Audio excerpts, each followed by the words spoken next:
Elizabeth Taylor as Cleopatra, Siren of the Nile. Her stunning beauty and notorious intrigue turned the tide of civilization. All I'm saying is you're gonna go out tonight and your face is gonna be painted on like 1,000 vases, right? Yeah, this was you at last week at the Animus Bacchanal. No, that's me. Oh, I look horrible. Delete that. Oh, delete that. Us know Cleopatra and her story through the prism of popular culture.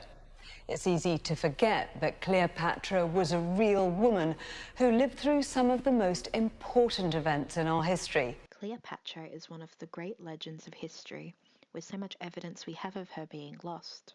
Famous for her relationships with Julius Caesar and Mark Antony, most of the evidence we know of her was from the Roman Empire. This means that that evidence has been biased and written so that the Roman people wouldn't be afraid of a threat from Egypt. Her political power is often underestimated, and her beauty is exaggerated.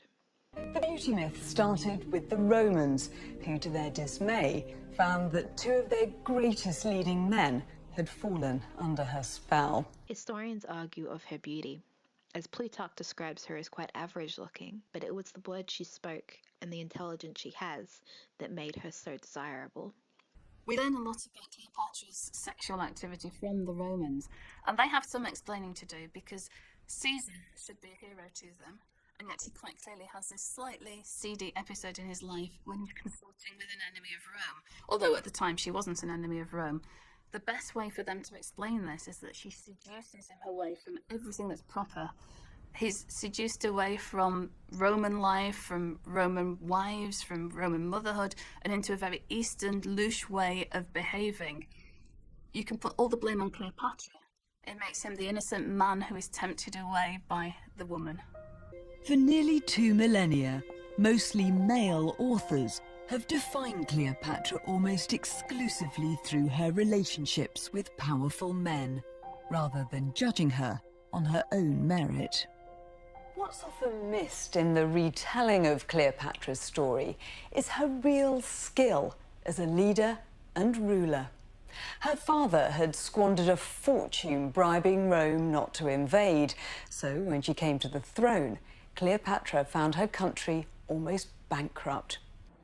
Now we know her as the icon of beauty from classical times, a woman whose charms bewitched Caesar and brought down the Roman Empire. But a new discovery suggests Cleopatra was no beauty at all. She apparently had bulging eyes, thin lips, and a bad haircut.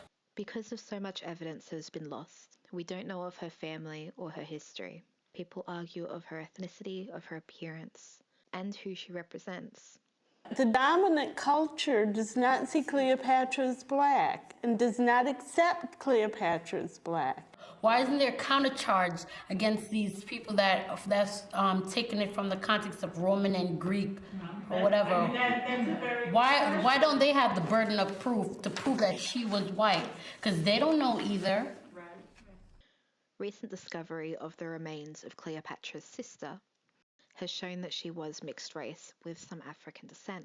The reconstruction of her sister's face showed us the closest thing we seem to have to what Cleopatra could have looked like. Cleopatra's death is yet another tragedy, as she committed suicide using snake venom.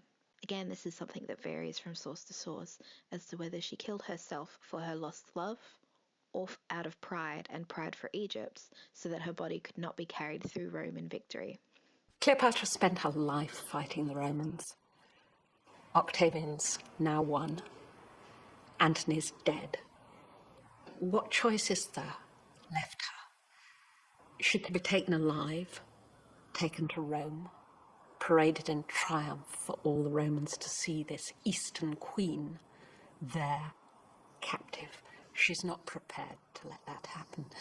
And the death that she chooses is a death which makes a very strong statement. In dying in this way, she's achieving immortality, the Egyptian way.